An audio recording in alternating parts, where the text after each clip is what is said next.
His penthouse apartment, minimalist and severe, was cleaned by a male crew. His meals were prepared by a male chef. His bodyguards, drivers, and even his personal trainer were all men.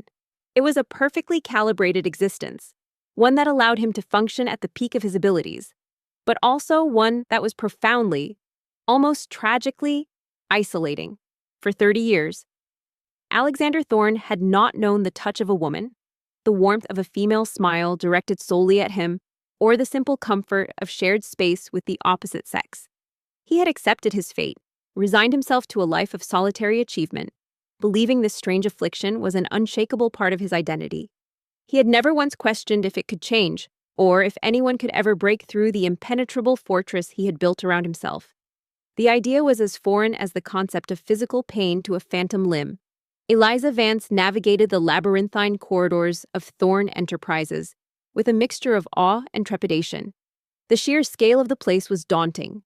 Glass walls gleamed. Hushed conversations echoed from polished marble floors, and every employee seemed to glide with an air of practiced efficiency. For Eliza, a recent graduate from a state university, whose biggest concern until now had been making her meager scholarship stretch, this world was a stark, intimidating contrast. Yet her resolve remained unbroken. Her younger sister, Lily, lay in a hospital bed, her rare blood disorders steadily draining their family's already strained resources. This internship wasn't just a resume builder, it was their lifeline. "Alexander," she whispered, her voice soft as a caress. "I'm so sorry. You've carried this burden alone for too long." She'd heard the whispers about Alexander Thorne, of course, the Ice King, the reclusive billionaire, the CEO with the strange allergy. Stories painted him as a ghost in his own company, a phantom presence whose directives filtered down through layers of stern-faced male executives. The most outlandish rumor, the one that made her chuckle despite her nerves, was the allergy to women. It sounded like something out of a badly written rom-com, a convenient excuse for an eccentric mogul. Still, she'd been advised by her HR contact to keep a respectful distance from the executive floor, a caution she took to heart. Her mission was simple: work hard, learn everything, and prove herself indispensable. In that moment, the last of his walls crumbled. The dam broke. Alexander Thorne, the impervious CEO, the man allergic to women, leaned into her touch, and for the first time since that tragic day, he allowed himself to feel, truly feel, the devastating grief and the overwhelming, undeniable comfort of another human being. He was no longer just the CEO. He was a man broken and being gently, miraculously, put back together. The silence that followed Alexander's confession was not empty, but profoundly full. It was filled with the echoes of a past trauma, the reverberations of a lifetime of suppressed grief, and the quiet, revolutionary beat of a new connection forming. Eliza's hand remained on his arm, a steady anchor in the storm of his memories. He felt not the burning sting he had always dreaded, but a soothing warmth that permeated his very being, chasing away the chill of decades of isolation. Her assigned department, marketing analytics, was a hive of controlled chaos, far from the serene executive heights. Her supervisor, Mr. Henderson, a jovial man with perpetually ink-stained fingers, seemed genuinely surprised by her quick grasp of complex spreadsheets and her eagerness to take on extra tasks. Eliza thrived on the challenge, immersing herself in data, pulling long hours, and fueled by countless cups of lukewarm office coffee. The pressure was immense, but so was her motivation. Every correct calculation, every insightful report, felt like a small victory for Lily. He turned fully to her, his eyes still glistening with unshed tears, searching hers for judgment, for revulsion, for anything but what he found pure, unadulterated empathy.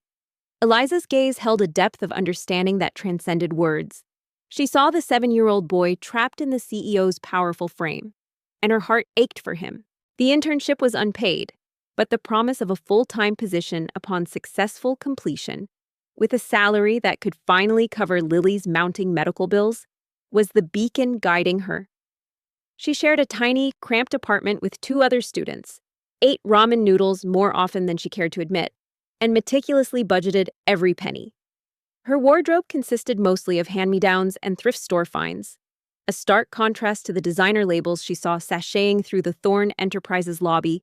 But Eliza possessed a quiet dignity and an inner resilience that belied her humble exterior.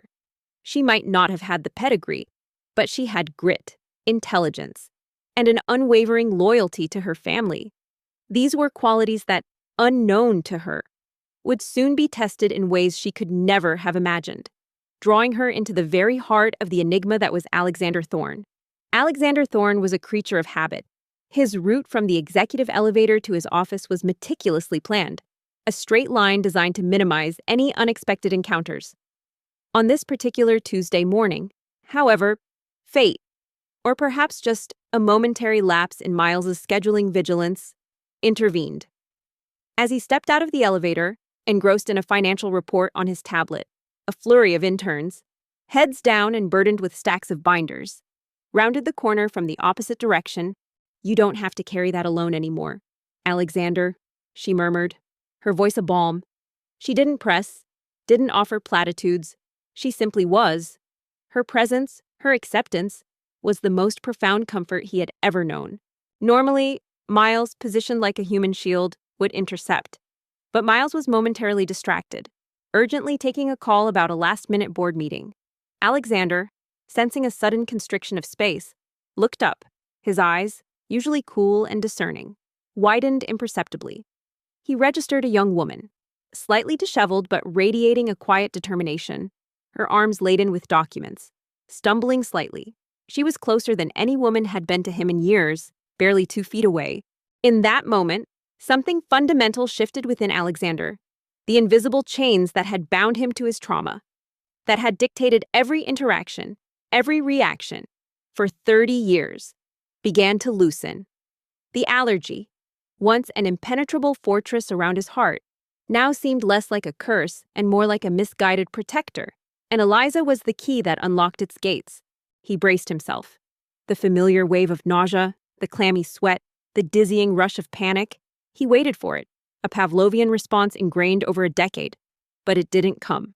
The following days were a delicate dance of discovery. Alexander, still wary but undeniably drawn to her, began to spend more time with Eliza, not just for work, but for quiet conversations that stretched into the late evenings. He spoke of his childhood before the accident, of his mother's vibrant spirit, and the crushing loneliness that followed her death. Eliza listened intently, offering gentle encouragement, sharing snippets of her own life, creating a tapestry of shared humanity. Instead, a strange, unprecedented sensation washed over him, a faint scent, something akin to fresh linen and a hint of something sweet, like wildflowers, registered in his senses, utterly benign. His gaze, usually averted or narrowed in discomfort, lingered. Her hair, a practical, no-nonsense ponytail, had escaped in a few soft tendrils around her face.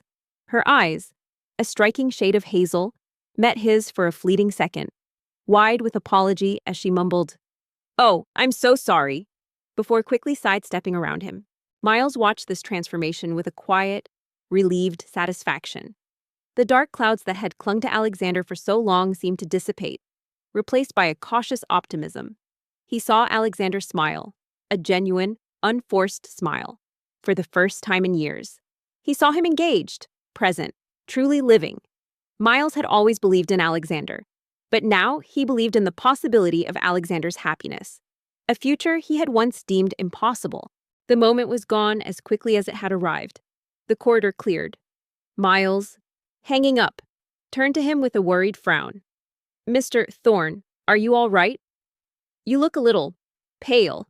Victoria Thorn, however, was far from relieved. Her investigations into Eliza Vance had yielded nothing overtly suspicious.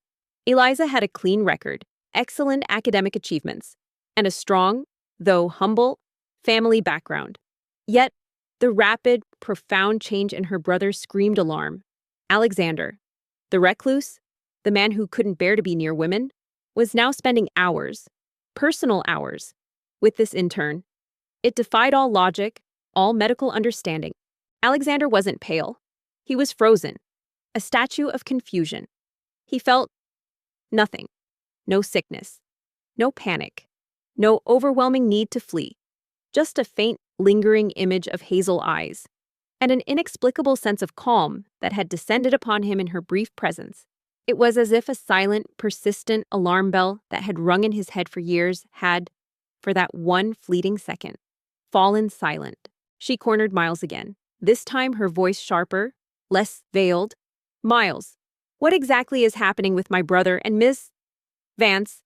his doctor called, concerned about his missed appointments. And frankly, his sudden openness is unsettling. He shook his head, clearing the lingering fog of astonishment. "I'm fine, Miles. Just a slight distraction." He continued towards his office, his steps strangely unsteady. Inside the sterile confines of his office, the calm began to fade, replaced by a whirlwind of questions. Who was she? Why had she not triggered his usual reaction? Was it a fluke, a trick of the light, or was there something profoundly, terrifyingly different about this particular encounter? Alexander Thorne, a man who prided himself on logic and control, felt a new, unsettling emotion stir within him, a potent cocktail of intrigue and something dangerously close to hope. His fortress, once impenetrable, now felt as though a hairline crack had appeared on its meticulously constructed facade. The calm that had settled over Alexander in Eliza's fleeting presence might have dissipated, but it was replaced by an unprecedented restlessness. His usually razor-sharp focus fractured, splintered by the persistent image of hazel eyes and the inexplicable absence of his debilitating symptoms. He found himself replaying the brief encounter, dissecting every microsecond. It wasn't just curiosity, it was a profound, almost primal need to understand. For the first time in over a decade, the suffocating cage of his allergy had seemingly offered a glimpse of an open door. Miles maintained his composure, but his gaze was firm. "Ms. Thorne, Mr. Thorne is experiencing a breakthrough. Ms. Vance seems to be the catalyst. It's truly remarkable." "Miles," Alexander stated, his voice devoid of its usual detached efficiency, "I need you to find an intern. A female intern. She was in the corridor this morning, around 8:30 a.m., near the executive elevator, carrying a stack of binders. Remarkable or manipulative?" Victoria's eyes flashed with suspicion. "Are you telling me this intern has cured him after 30 years? After every specialist in the world, this one girl suddenly makes it all go away?" Her voice rose slightly. "There has to be another explanation, a hidden agenda." Miles, ever the professional, raised an eyebrow, a rare deviation from his stoic demeanor. "A female intern, Mr. Thorne, are you feeling quite well?" He knew the CEO's strict protocols, and this request was an anomaly of seismic proportions. Miles sighed. "With all due respect, Ms. Thorne, Mr. Thorne has chosen to trust Ms. Vance, and it seems to be for the better. His health, both physical and emotional, has significantly improved." "Perfectly well, Miles," Alexander snapped, a hint of impatience in his tone. "Just find her discreetly. I need her name, her department, everything." He couldn't articulate the true reason, couldn't voice the bizarre relief he had felt. How could he explain that for 30 years? A fundamental part of his being had been defined by an invisible wall, and now that wall had momentarily vanished. Victoria scoffed, turning away. She didn't believe in miracles, especially not when billions were at stake. She believed in motives, in power, and in control. Eliza Vance was an unknown variable, and Alexander, in his newfound vulnerability, was a target. Victoria resolved to protect her brother, even if it meant exposing Eliza's true intentions. Whatever they might be, she was certain there were ulterior motives at play, and she would find them. As Alexander's world expanded, slowly but surely pulled open by Eliza's gentle persistence, Victoria Thorne's suspicions hardened into an unwavering conviction. She saw not a miracle, but a threat, a calculated maneuver against her family's legacy, her brother's well-being, and, perhaps most acutely, her own position of influence. Her belief in Eliza's ulterior motives wasn't just speculation. It was a deeply ingrained principle of the cutthroat world she inhabited, where kindness was often a disguise and vulnerability a weakness to be exploited. Miles, sensing the unusual intensity in his boss's voice, merely nodded. He might not understand, but he trusted Alexander's judgment. He began his quiet investigation, a silent ripple through the company's vast administrative waters. Meanwhile, Alexander found himself pacing his office, a habit previously foreign to his composed nature. His usual routine felt dull, the financial reports less engaging. His mind drifted, seeking patterns, trying to rationalize the irrational. Was it the binders, the specific scent, the angle of the light? He knew it sounded insane, but he couldn't shake the sensation that something profound had shifted. Victoria engaged a private investigator, a former police detective known for his discretion and thoroughness. His directive was simple: find anything, no matter how small, that could discredit Eliza Vance. She wanted to know Eliza's past, her associations, her financial situation, every detail that could paint a picture of ambition, greed, or deception. Victoria was meticulous, providing only the bare minimum of information, ensuring her direct involvement remained untraceable. He even considered the possibility that his allergy had somehow vanished, or that he was finally going mad. But the thought of testing it with another random woman filled him with his usual dread. No, it was just her. He felt a strange compulsion to see her again, to test the theory, to confirm this impossible reprieve. The fortress, which he had believed impenetrable, now felt less like a sanctuary and more like a self-imposed prison. And the brief encounter with the intern had offered a tantalizing, dangerous taste of freedom. His quiet obsession had begun, a solitary pursuit driven by a flicker of hope he hadn't known he possessed. Miles was a man who understood the nuances of corporate discretion. Alexander Thorne's request, unusual as it was, became his top priority. Within hours, he had Eliza Vance's full profile, her academic records stellar, her department marketing analytics, her supervisor, Mr. Henderson, nearing retirement, and her personal circumstances, a scholarship student. Family struggling with medical bills for a younger sister, Lily. The last detail resonated with Miles. He had a younger sister too. While Victoria plotted from the shadows, Alexander and Eliza found themselves in an increasingly intimate orbit. Alexander, still marveling at his newfound freedom, began to express his feelings in subtle ways. He started inviting Eliza to share lunch with him in his office, a privilege previously reserved only for Miles or high-profile clients. Their conversations shifted from work-related topics to more personal anecdotes, shared dreams, and quiet confidences. Eliza found herself drawn to the man behind the CEO facade, a man of surprising depth, quiet humor, and a profound, albeit scarred, capacity for loyalty. Presenting the information to Alexander, Miles observed his boss closely. Alexander devoured the details, his eyes lingering on Eliza's photo, a simple, unsmiling headshot. But even there, the quiet strength was evident. He listened intently as Miles outlined her qualifications and her evident dedication. One afternoon, as they discussed an upcoming company charity gala, Alexander unexpectedly suggested, "Perhaps you could accompany me, Eliza, as my guest." The words felt heavy on his tongue, a significant leap from their professional dynamic. He watched her anxiously, bracing for a polite refusal, or worse, a look of discomfort. "She's a diligent worker, sir," Miles concluded. "Mr. Henderson speaks highly of her analytical skills, but her internship is unpaid, and she's clearly under considerable financial strain." Eliza's eyes widened slightly, a flush rising on her cheeks. "The gala, Mr. Thorne. I'm just an intern." Alexander nodded, his mind already formulating a plan. "Miles, I want her reassigned. Immediately." "Alexander," he corrected gently, his gaze unwavering. "And it's Alexander. Please." He rarely used his first name with anyone outside of his family, and hearing it from her felt unexpectedly right. "Your presence, it makes things easier. For me, and I'd enjoy your company." Miles's eyebrows shot up. "Reassigned, sir, to where—" Her hesitation melted, replaced by a soft smile. "I'd be honored." "Alexander." The simplicity of her acceptance disarmed him, a warmth spreading through his chest that had nothing to do with allergy and everything to do with genuine connection. "To my personal project team," Alexander declared. His personal projects were top secret, high-stakes ventures that Miles himself often struggled to keep up with. They required absolute discretion and unparalleled competence.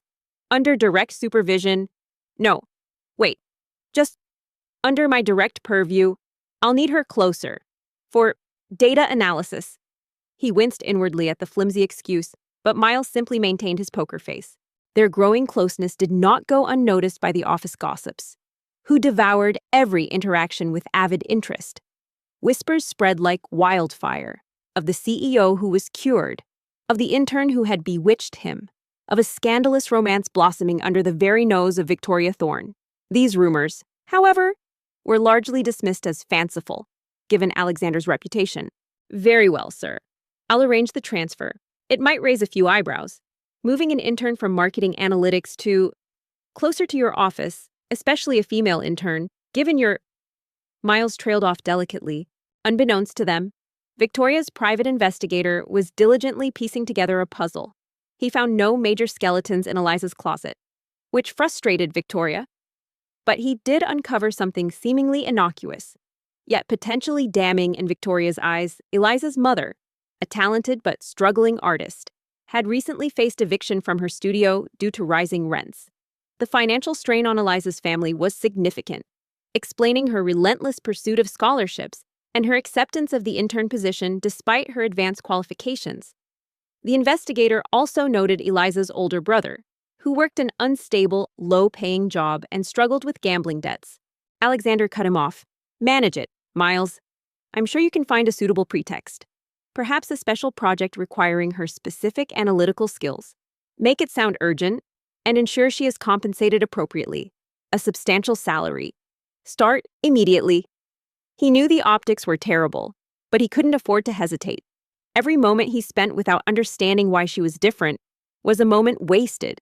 He needed to observe her, to interact with her, to test the boundaries of this inexplicable immunity. Victoria seized upon this information. Poverty, she reasoned, was a powerful motivator. Eliza wasn't after love. She was after money. Or rather, the Thorne fortune. This financial pressure, combined with Alexander's sudden and unprecedented vulnerability, created a narrative in Victoria's mind. Eliza was a gold digger, a manipulator preying on her brother's unique condition. The cure was a clever ruse to gain his trust and affection, positioning herself to exploit his wealth. Eliza, receiving the news of her transfer, was bewildered. From the bustling predictable world of marketing analytics, she was suddenly thrust into the hushed, almost reverent atmosphere of the executive floor. Mr. Henderson, surprisingly, seemed pleased, praising her uncommon talent that had been noticed at the highest levels. Her new office, though small, was infinitely better than her previous cubicle, and the salary offered was beyond her wildest dreams. Enough to cover Lily's ongoing treatments and provide a semblance of financial stability. It was a miracle, albeit a strange one. Miles, Victoria said, her voice dripping with false concern, as she approached him in the corridor, a file clutched subtly in her hand. I'm growing increasingly worried about Alexander. He seems infatuated. And Ms. Vance, I've heard whispers. Her family's financial situation is quite dire. And her brother's gambling issues. She paused, letting the implications hang in the air. It would be a tragedy if someone were to take advantage of Alexander's delicate condition, wouldn't it? Especially now that he's so vulnerable. She tried to rationalize it. Perhaps her late nights and meticulous work had truly paid off. Yet, a nagging sense of unease lingered. Why her? And why was her new role so vaguely defined as special projects support for the CEO's office, with no clear supervisor other than the distant, intimidating figure of Alexander Thorne himself? She dismissed her concerns, attributing them to imposter syndrome. This was an opportunity, a crucial one, and she would seize it, regardless of its peculiar origins. She was now just a few corridors away from the man whose very presence had once sent others scattering. Little did she know, this close proximity was precisely what Alexander Thorne had engineered. Driven by a desperate and silent hope that she held the key to his own personal prison, Eliza's new workspace was compact but bright, a stark contrast to the buzzing, anonymous cubicle farm she'd left behind. It was strategically located down a quiet corridor, just a few doors from Alexander Thorne's formidable office, a proximity that made her both nervous and curious. Her initial tasks were vague organizing digital archives, researching obscure market trends, and compiling reports that seemed to have no immediate purpose. It was all a little too quiet, a little too easy for a special project of this magnitude. Miles felt a cold dread creep over him. Victoria wasn't just suspicious, she was building a case. He knew Eliza's family struggled, but he also knew Eliza's integrity. Yet, Victoria's words, twisted with insinuation, were designed to sow seeds of doubt even in the most loyal of minds. The calm before the storm was officially over, the fight for Alexander's happiness and Eliza's reputation was about to begin. Victoria Thorne's insidious whispers began to take root in the fertile ground of corporate gossip. While Miles remained steadfast in his belief in Eliza, others, especially those loyal to the Thorne family name, started to eye Eliza with a new, critical scrutiny. The idea of a struggling intern preying on the vulnerable CEO, even a CEO as formidable as Alexander, was a narrative that easily gained traction in a world where ambition often overshadowed integrity.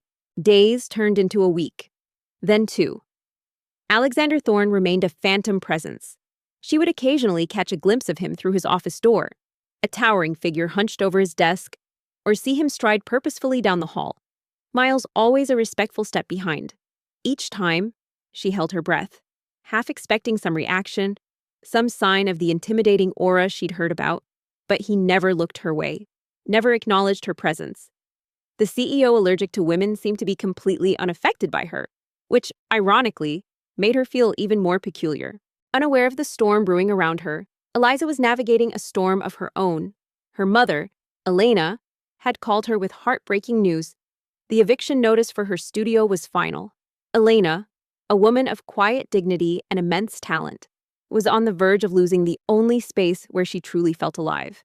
The studio was not just a workplace, it was a sanctuary, a legacy of her artistic passion, and the very foundation of their modest family life. Then came the first direct interaction, orchestrated, as always, by Miles. Eliza felt a familiar knot of despair tightening in her stomach. She had worked tirelessly, taken every scholarship, every extra shift, but it was never enough. The rent was astronomical, a constant, crushing weight. Adding to her anxieties was her older brother, Leo, charming but impulsive. Leo's latest gambling debts had spiraled, leaving him desperate and vulnerable to shady characters. He had called Eliza, his voice tinged with a raw fear that chilled her to the bone, begging for money she didn't have to appease loan sharks. "Ms. Vance?" Miles's voice was smooth, professional. "Mr. Thorne requires a report compiled on emerging blockchain technologies. He prefers it delivered personally." The dual pressures weighed heavily on Eliza. She tried to maintain her composure at work, but the stress began to show in the subtle slump of her shoulders, the faint shadows under her eyes. Alexander, now keenly attuned to her every mood, noticed immediately. Eliza's heart gave a nervous flutter. Personally, she'd only ever interacted with Miles. Clutching the thick report, her hands slightly clammy, she walked to Alexander's office. The door was ajar. She knocked softly. One afternoon, he found her staring blankly at her computer screen, her untouched lunch growing cold beside her. "Eliza," he asked softly, standing at her office door. "Is everything all right?" "Enter!" a deep voice commanded from within. She startled, forcing a weak smile. "Just a lot on my mind. Alexander, family matters." Alexander was seated at his vast mahogany desk, bathed in the cool light filtering through the panoramic windows. He didn't look up immediately, his intense gaze fixed on a document. Eliza stepped inside, feeling the weight of the opulent silence. The air in his office was different, crisp, almost sterile, yet tinged with a faint, clean scent she couldn't quite place. Alexander stepped inside, his brow furrowed with concern. "Is there anything I can do? You seem troubled." His voice was low, genuine. He remembered the solace she had offered him, and a fierce desire to reciprocate swelled within him. Finally, he lifted his head, his eyes, piercing and intelligent, met hers. For a moment, the world seemed to hold its breath. Eliza felt a strange calm wash over her, a bizarre sense of rightness in his presence, as if her own anxieties were absorbed by his unyielding composure. She waited for a flinch, a grimace, any hint of the repulsion she was supposedly meant to elicit. Eliza hesitated, then shook her head. It's not really something I can trouble you with. It's too personal. She felt a pang of shame at the thought of burdening him with her family's financial woes, especially given his immense wealth. But Alexander Thorne simply stared. He didn't recoil. He didn't break eye contact. His expression was unreadable, a blend of intense scrutiny and something almost akin to wonder. The silence stretched, becoming thick with unspoken questions. Alexander sat on the edge of her desk, a gesture of intimacy that would have been unthinkable just weeks ago. Eliza, you opened up to me about something deeply personal. Please, let me be there for you. A problem shared is often a problem lightened. The report, Mr. Thorne, Eliza managed, holding it out. Her voice, surprisingly steady, broke the spell. His sincerity broke through her carefully constructed facade. Tears welled in her eyes as she briefly explained her mother's eviction and Leo's escalating debts. She omitted the specifics of Leo's creditors, not wanting to scare Alexander, but conveyed the desperation of the situation. I don't know what to do. Alexander, we're losing everything. And Leo, he's in real trouble. He took it from her, his fingers brushing hers for a fraction of a second. A jolt, like static electricity, passed between them. Eliza withdrew her hand quickly, surprised. Alexander, too, seemed to register it, his eyes widening almost imperceptibly before his gaze dropped to the report. Alexander listened, his expression growing grim. The weight of her burdens was immense, far more than he had imagined. His heart clenched, not with pity, but with a protective fury. "Why didn't you say anything sooner?" he asked, his voice laced with regret that she had suffered in silence.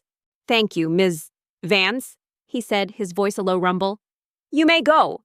"I didn't want to bother you," she admitted, wiping away a tear. "And it felt wrong to ask for help when I'm just an intern." Dismissed. But it wasn't a dismissal of disdain. There was a lingering quality to his gaze, a subtle curiosity that pricked at Eliza. As she turned to leave, she risked a glance back. He was still watching her, his chin resting on his hand, a deep frown etched on his face, as if wrestling with a profound internal dilemma. "You're not just an intern, Eliza," he said, his voice firm, his eyes locked with hers. "You're important to me." He hesitated, then added, "Let me help. The Thorne Group has resources. We can find your mother a new studio, something even better. And for Leo, we can arrange a way for him to pay off his debts responsibly, away from those loan sharks." Outside his office, Eliza leaned against the cool wall, exhaling slowly. Nothing had happened. No allergic reaction. Just a strange, almost electric tension. It was unnerving, yet compelling. And for Alexander, the encounter was a revelation. Not only had he felt no adverse reaction, but a distinct, almost pleasant sensation had rippled through him when their fingers touched.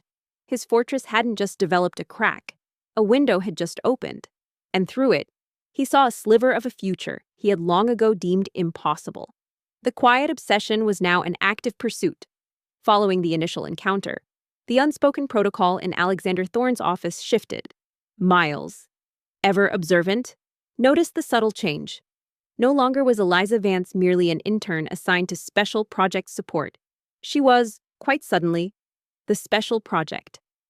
Alexander began requesting her presence for trivial reasons. A file needed to be retrieved from his desk.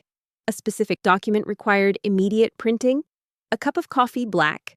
No sugar needed to be brought from his private kitchen. Each request, no matter how mundane, served as an excuse for proximity. Eliza's head snapped up, disbelief warring with a desperate glimmer of hope. "Alexander, you can't! That's too much!" Eliza, initially, found it bewildering. Her tasks were minimal. Her direct interactions with the CEO brief and loaded with an awkward, heavy silence. He would watch her, his intense gaze unwavering, as she placed a document on his desk or refilled his water glass. There was no hostility, no revulsion, only that same unnerving blend of scrutiny and unspoken wonder. She felt like a specimen under a microscope, yet strangely, not threatened. It was as if he was trying to solve a complex puzzle, and she was the missing piece. "It's not too much, Eliza," he insisted, his resolve absolute. "It's what friends do. Let me help you, the way you've helped me, please." One afternoon, Alexander called her in. "Ms. Vance, he began, his voice deeper than usual. "I require a summary of these quarterly reports. By end of day." He pushed a stack of thick binders across the table. As they spoke, Miles, having finished a crucial meeting, saw Victoria approaching Alexander's office. He quickly moved to intercept her. "Ms. Thorne. Mr. Thorne is in a private discussion." Eliza picked them up, noting the sheer volume. "Of course, Mr. Thorne. I'll get started right away." But Victoria, fueled by her investigator's findings, was beyond deflection. She had waited for this moment, for the perfect opportunity to expose Eliza. With a calculated smile, she pushed past Miles, walking directly into Alexander's office without a knock. As she turned to leave, he spoke again, his voice softer, almost hesitant. "Ms. Vance, do you find my office cold?" Well, Alexander," Victoria purred, her eyes sweeping from her brother to a tearful Eliza. "Having a little heart-to-heart with your intern, I suppose she's sharing her tragic backstory, hoping for a generous handout, or perhaps a place in the Thorne family. What about her poor evicted mother? Or her brother with the gambling addiction and mounting debts?" She produced a neatly compiled file, dropping it onto Eliza's desk with a resounding thud. "Don't tell me she hasn't mentioned those little details." Eliza paused, taken aback. This was a personal question, an unexpected chink in his impenetrable armor. She glanced around the vast, minimalist space. "It's very grand, Mr. Thorne, and efficient." She chose her words carefully. "Perhaps a bit stark compared to a typical office, but certainly not cold." Eliza gasped, her face draining of color. Alexander's head snapped towards his sister, his eyes blazing with a cold fury he rarely unleashed. The fragile peace he had found was shattered, and the woman who had brought him so much healing was now under attack. The silence that fell after Victoria's venomous words was colder than any winter chill, heavier than any corporate secret. Eliza stood frozen, the blood draining from her face, her eyes wide with a mixture of shock and profound humiliation. The file on her desk, a dossier of her family's struggles, felt like a literal weight pressing down on her, exposing her most vulnerable parts. She had confided in Alexander, trusting him with the raw truth, only for it to be weaponized by his own sister. The betrayal, though not from Alexander, still stung with an agonizing ferocity. Alexander frowned, a faint line appearing between his brows. I see." He looked out the window, his profile etched against the city skyline. "You may be dismissed." But Alexander Thorne's reaction was not what Victoria, or even Eliza, anticipated. His initial shock quickly transformed into a cold, terrifying rage. His eyes, usually guarded, now blazed with an intensity that could melt steel. It was the fury of a man whose sanctuary had been invaded, whose trust had been violated, and whose fragile new happiness was under a vicious assault. Eliza returned to her desk, a small smile playing on her lips. Stark, grand. She was getting glimpses of the man behind the myth, and he was curious. He was certainly not the terrifying tyrant the rumors painted him to be, at least not with her. "Get out!" Alexander's voice was low, dangerously calm, each word laced with an icy precision that cut through the room. For Alexander, these interactions were like breaths of fresh air after a lifetime of suffocating. The lack of any allergic reaction when Eliza was near wasn't just a relief, it was a miracle that defied every medical explanation he'd ever received. He found himself subtly shifting his schedule to ensure he'd cross paths with her in the corridor, inventing tasks that required her presence in his office. He began to observe her, not as a test subject, but as a person. He noticed the way she chewed on the end of her pen when deep in thought, the faint dimple that appeared when she truly smiled at Miles, the quiet determination in her eyes. Victoria, momentarily taken aback by his unexpected ferocity, recovered quickly. She offered a saccharine smile. "Alexander, dear brother, I'm only looking out for you.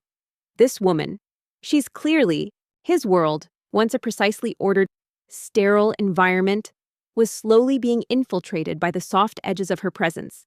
The constant vigilance, the fear of an unexpected encounter that could send him into a violent reaction, began to recede, replaced by a cautious anticipation. He still hadn't fully grasped the why, but the what if was becoming increasingly compelling. The fortress wasn't just cracked, its gates were slowly, imperceptibly, being pushed open. The subtle shift in Alexander's demeanor did not go unnoticed by his inner circle, particularly his sister, Victoria Thorne. Victoria was the vice president of strategic development, a formidable woman in her own right, with a keen eye for detail and an even sharper instinct for anything that deviated from Alexander's meticulously controlled life. She had witnessed his lifelong struggle, the isolating allergic reactions, and the parade of doctors and fruitless treatments. Now, suddenly, there was an intern, a woman, seemingly immune to his affliction, operating in close proximity to the CEO. It raised every one of Victoria's perfectly sculpted eyebrows. "I said, get out!" Alexander repeated, his voice rising. The calm shattered by the sheer force of his anger. He took a menacing step towards Victoria, his towering frame casting a shadow over her. "How dare you? How dare you invade someone's privacy, dig up their personal struggles, and then parade them around like some twisted evidence? What kind of monster does that?" She observed Alexander. He was less agitated, more focused, almost content. And his eyes, once perpetually guarded, now held a curious, almost eager glint whenever Eliza Vance was within earshot. Victoria watched as he invented another flimsy excuse for Eliza to enter his office, and how his gaze followed her until she was out of sight. This was unprecedented. Victoria recoiled, a flicker of genuine fear in her eyes. She had rarely seen Alexander this unhinged, this openly furious. This wasn't the detached, allergic brother she knew. This was a man protecting something.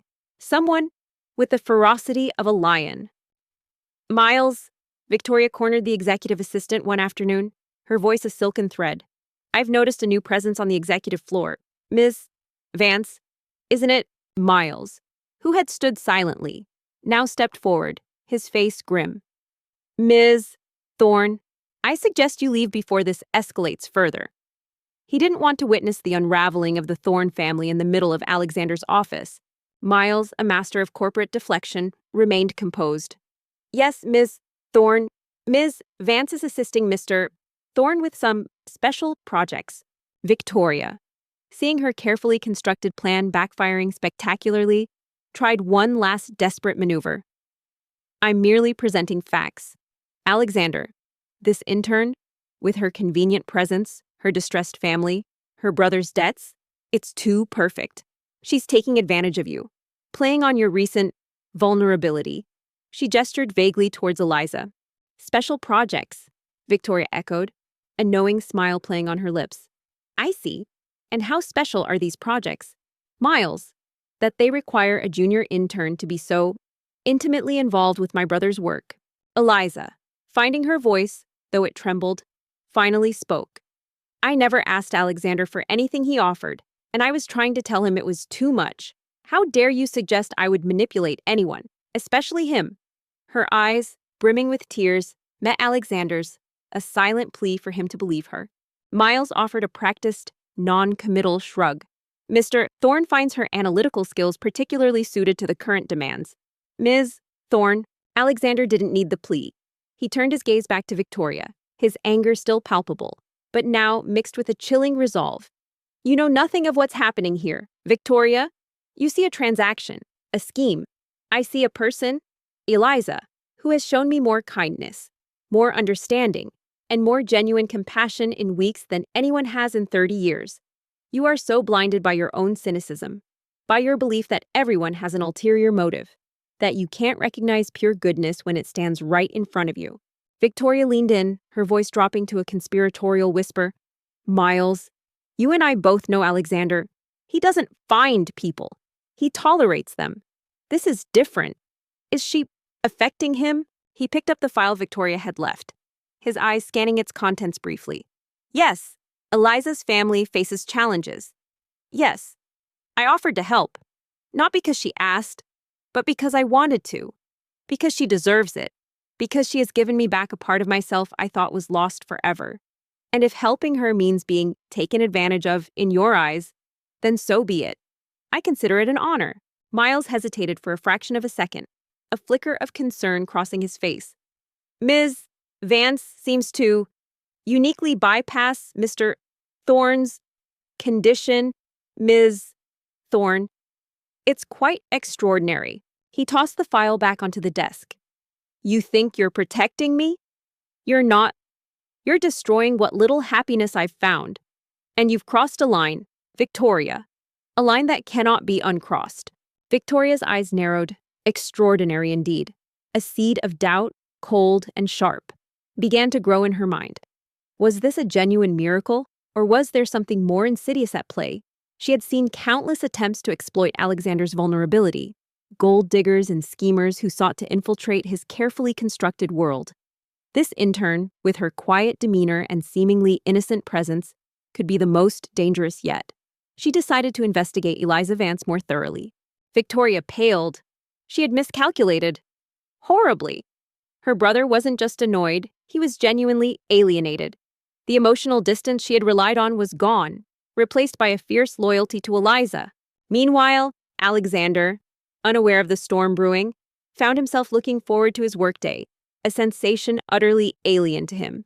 He found himself thinking about Eliza, not just as a cure for his allergy, but as a person. He admired her quiet diligence, her thoughtful responses when he dared to ask her opinion, the gentle way she handled documents. He even started leaving out specific files, hoping she would organize them, just so he could watch her work. He even started to feel protective. This company, Alexander continued, his voice now resonating with the authority of the CEO, is built on integrity, not on backstabbing and manipulation, and I will not tolerate this kind of behavior from anyone, least of all from my own family. He looked directly at Miles. Miles, please inform the board, effective immediately. All of Victoria Thorne's executive privileges and decision-making powers are suspended until further notice. Her access to confidential company information is to be revoked. And I want a full, independent audit of every single project and decision she has overseen in the last 5 years. Immediately. One evening, as he was leaving late, he saw Eliza still at her desk, engrossed in a report. He cleared his throat. Ms. Vance, it's late. You should go home. Victoria gasped, her carefully constructed world crumbling around her. Alexander, you can't. This is insane. I'm your sister. Eliza looked up, startled. Oh, Mr. Thorne, I just need to finish this section. You stopped being my sister the moment you tried to destroy an innocent person's reputation and my chance at happiness. Alexander stated, his voice devoid of emotion, final and unwavering. Now, get out of my office, and don't come back until I send for you. No, he said, his voice surprisingly firm. Go!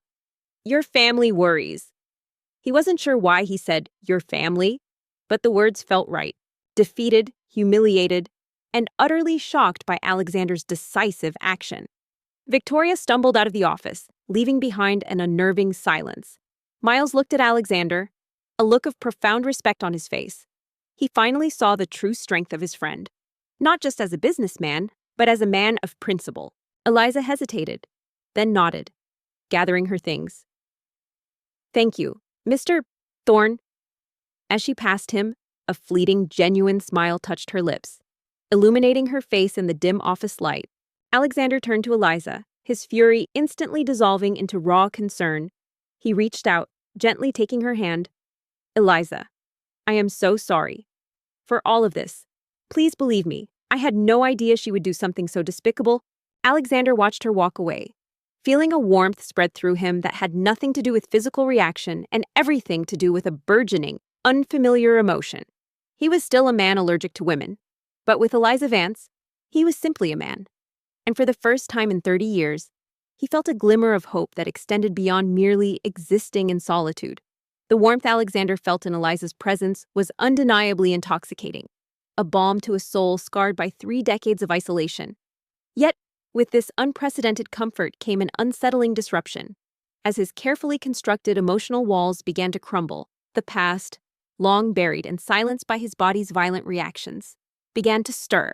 Eliza looked at him, her eyes still tearful but now filled with a dawning awe. He had defended her, unequivocally. He had chosen her, against his own family. The man who was once a fortress of solitude had become her fiercest protector. And in that moment, despite the chaos, despite the pain, she knew, with absolute certainty, that she was falling irrevocably in love with Alexander Thorne.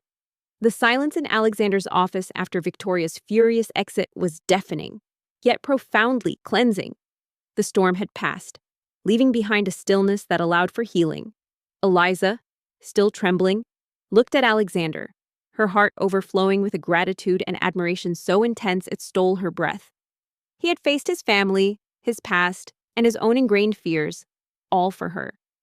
The man who once couldn't bear the presence of a woman had become her unyielding shield.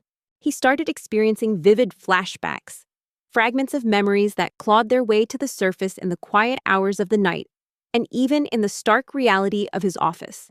They were always the same soft, melodic laughter, the scent of lavender, and a fleeting image of a woman's hand, gentle and loving, reaching for him. Then, a sudden, piercing scream, a sickening thud, and the chilling, metallic taste of fear. Each fragment was accompanied by the crushing weight of guilt and an overwhelming sense of loss. Alexander, seeing her vulnerability, immediately closed the distance between them. He gently cupped her face in his hands, his thumbs caressing her cheeks. "Are you all right, Eliza? I am so incredibly sorry that you had to endure that. No one deserves such malice." These were the echoes of his mother, the beautiful, vivacious woman whose tragic death had coincided, irrevocably, with the onset of his allergy. The doctors had always dismissed the connection as psychological, a child's mind creating a physical manifestation of grief and trauma. But Alexander knew, deep in his bones, that it was more. It was the moment his body had betrayed him, forever linking the warmth of a woman's touch with the agony of despair. Eliza leaned into his touch, the warmth of his hands a stark contrast to the icy accusations she had just faced. "I'm okay, Alexander, more than okay. You defended me. You truly believe me." Now, with Eliza, the barrier was weakening.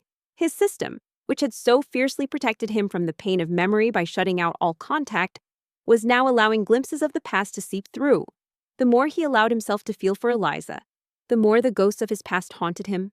Sleep became a battleground of nightmares, forcing him awake in a cold sweat, his heart hammering against his ribs. A soft, genuine smile touched Alexander's lips, a rare sight that still held a profound beauty.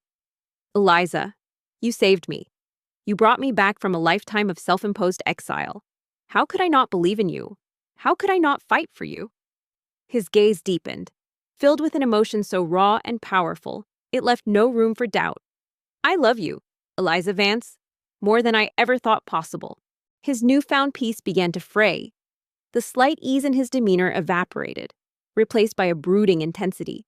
He became withdrawn, even from Miles. He would snap at his executive assistant over minor details. A rare occurrence for the usually composed CEO, he started avoiding Eliza, retreating into his office, making sure Miles handled all communication. Even the trivial tasks he had once invented as an excuse to see her, the words hung in the air, a beautiful, fragile declaration. Eliza's eyes welled up again, this time with tears of pure joy. "I love you too, Alexander Thorne," she whispered, her voice thick with emotion. Eliza, sensitive and observant, felt the shift immediately. One day, Alexander would be watching her with that curious, almost tender gaze, and the next, he would barely acknowledge her presence, his face a mask of impenetrable torment. She was confused, hurt even.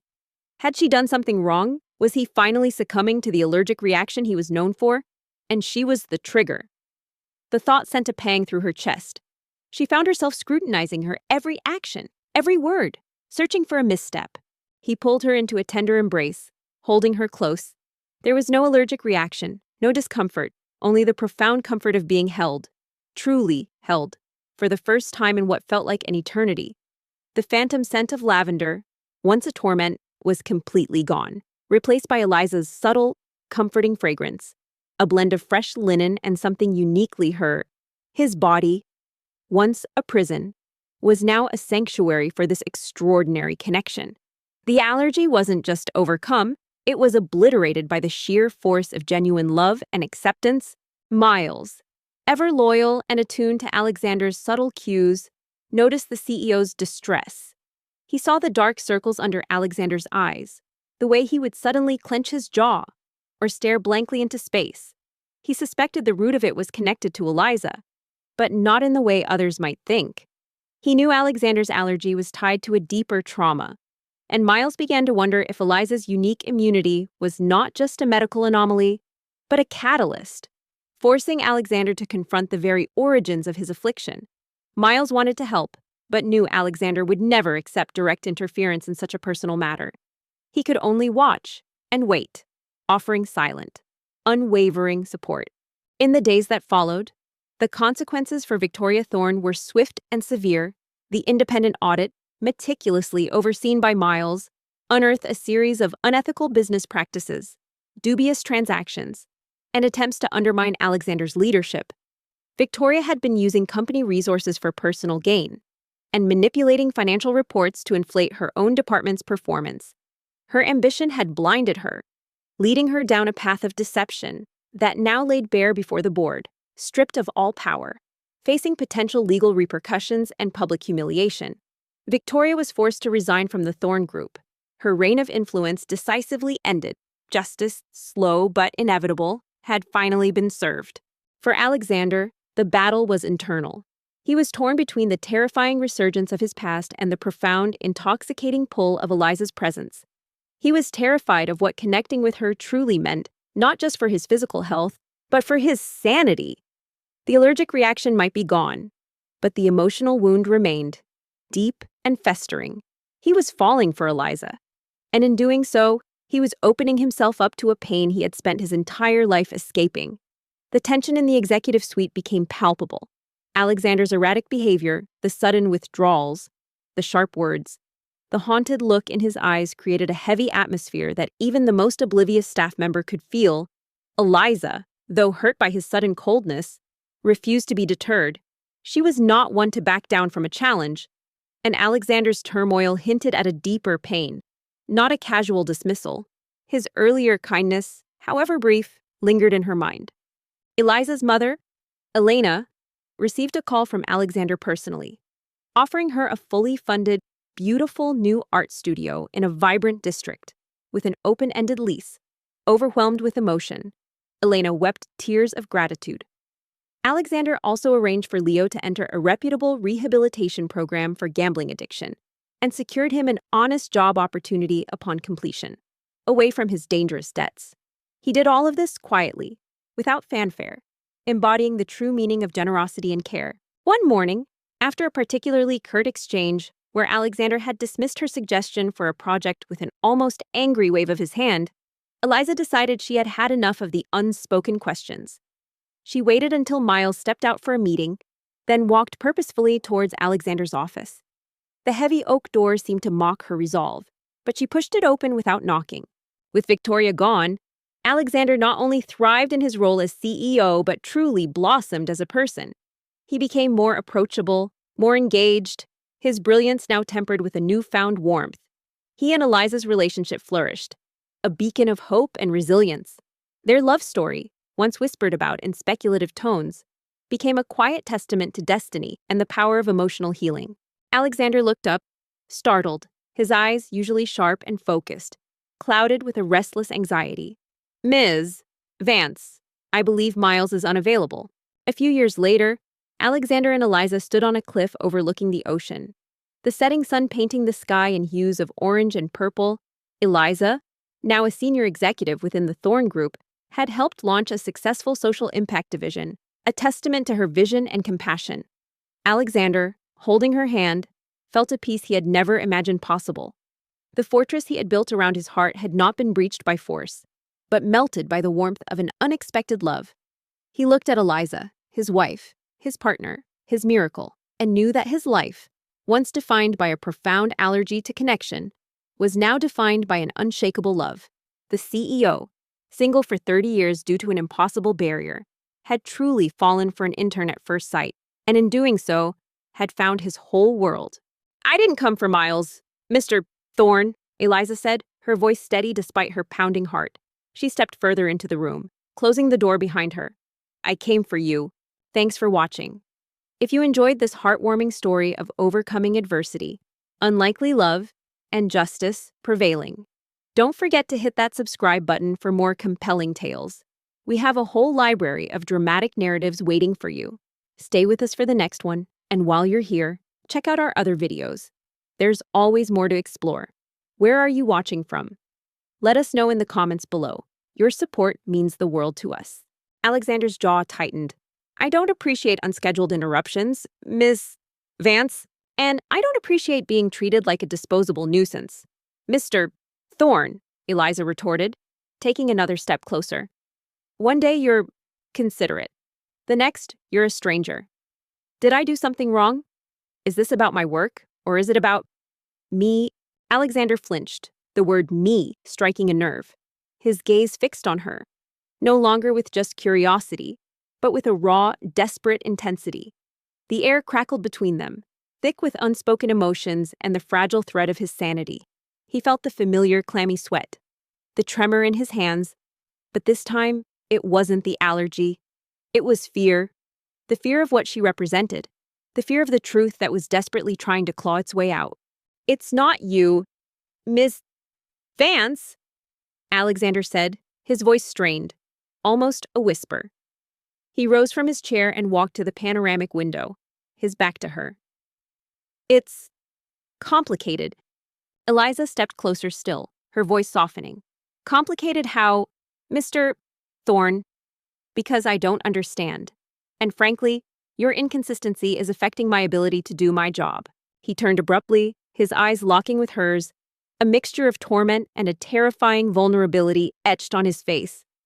You don't understand because you can't, he burst out, his voice rising. You don't know what it's like to be trapped in your own body, to have your very existence be a curse. Eliza didn't back down. Instead, she took another step, reaching out a hand, then stopping herself just before touching him, remembering his past reactions. Then tell me, Mr. Thorne, let me understand. Alexander looked at her, truly looked at her. Her eyes held no judgment, only a profound, compassionate understanding. For 30 years, he had kept this secret, this raw wound, hidden from the world. But Eliza was different. She was the one who could stand so close without triggering his physical torment. Perhaps she was the one who could bear the weight of his emotional one. He took a shaky breath, the words tumbling out in a rush, raw and unfiltered. When I was 7, my mother, she died. His voice cracked, filled with a pain that was still as fresh as if it had happened yesterday. She was everything to me. She was picking me up from school. There was a truck, a drunk driver. I remember her hand in mine, then the screeching, the impact, the blood. He shuddered, reliving the horror. She was trying to shield me, and she smelled of lavender. Her perfume, the air in the executive suite of Thorne Enterprises was always serene, without fail, crisp, cool, and sterile. Alexander Thorne, its 30-year-old CEO, ensured it. Every morning, the scent of fresh ozone from the air purifiers and the faint, polished aroma of expensive wood filled the vast space, a testament to order and meticulous control. Alexander was a man built of such control, a fortress of sharp suits, sharper intellect, and an enigma that both fascinated and baffled the elite of the financial world. He was, to put it mildly, a titan in his field, having quadrupled his family's already formidable empire in less than 5 years. Yet, for all his undeniable success and striking good looks, a chiseled jaw, piercing gray eyes, and a cascade of dark, perfectly styled hair, Alexander Thorne was famously, bizarrely, single. He finally looked at Eliza, his eyes swimming with unshed tears. The doctor said it was psychological, a coping mechanism. But every time a woman came near me, I could smell it. The lavender. And then the reaction would start. My body, it remembers the trauma. It pushes them away. Always. To protect me from that pain again. Not just single, but utterly devoid of any female presence in his personal or professional life, save for a few distant, elderly relatives he saw once a year at mandatory family gatherings. The whispers, of course, followed him everywhere. Was he gay? A recluse? A workaholic? The truth was far stranger, a condition he internally termed his allergy to women. It wasn't a joke, nor a metaphor. The mere proximity of a female, particularly one under the age of 60, would trigger a cascade of debilitating physical symptoms, a sudden, crushing nausea that churned his stomach, a dizzying vertigo that threatened to buckle his knees, and a cold sweat that left him clammy and disoriented. Panic would then seize him, making his heart race and his breath catch in his throat. It was irrational, inexplicable, and utterly crippling. Eliza listened, her face a mask of profound sadness. She didn't speak, didn't interrupt. When he finished, she simply extended her hand again, slowly, deliberately. This time, she didn't stop. Her fingers, warm and gentle, settled on his arm. He had lived with it since his late teens, transforming his life into a series of carefully constructed male-only bubbles. His executive assistant, Miles, a stout, unflappable man in his late 50s, was his gatekeeper, shield, and confidant. Miles managed Alexander's schedule with the precision of a military operation, ensuring no unforeseen female encounters. All communication from female employees went through Miles. All meetings with female clients were conducted remotely or with a carefully maintained distance. The few women on Thorne Enterprises' payroll occupied departments far removed from the executive floor, their presence a distant, theoretical concept to Alexander. Alexander tensed, bracing himself for the familiar burning, the suffocating constriction, but there was nothing, only the comforting pressure of her touch, the quiet empathy radiating from her. He looked at her, his eyes wide with a mixture of disbelief and dawning hope.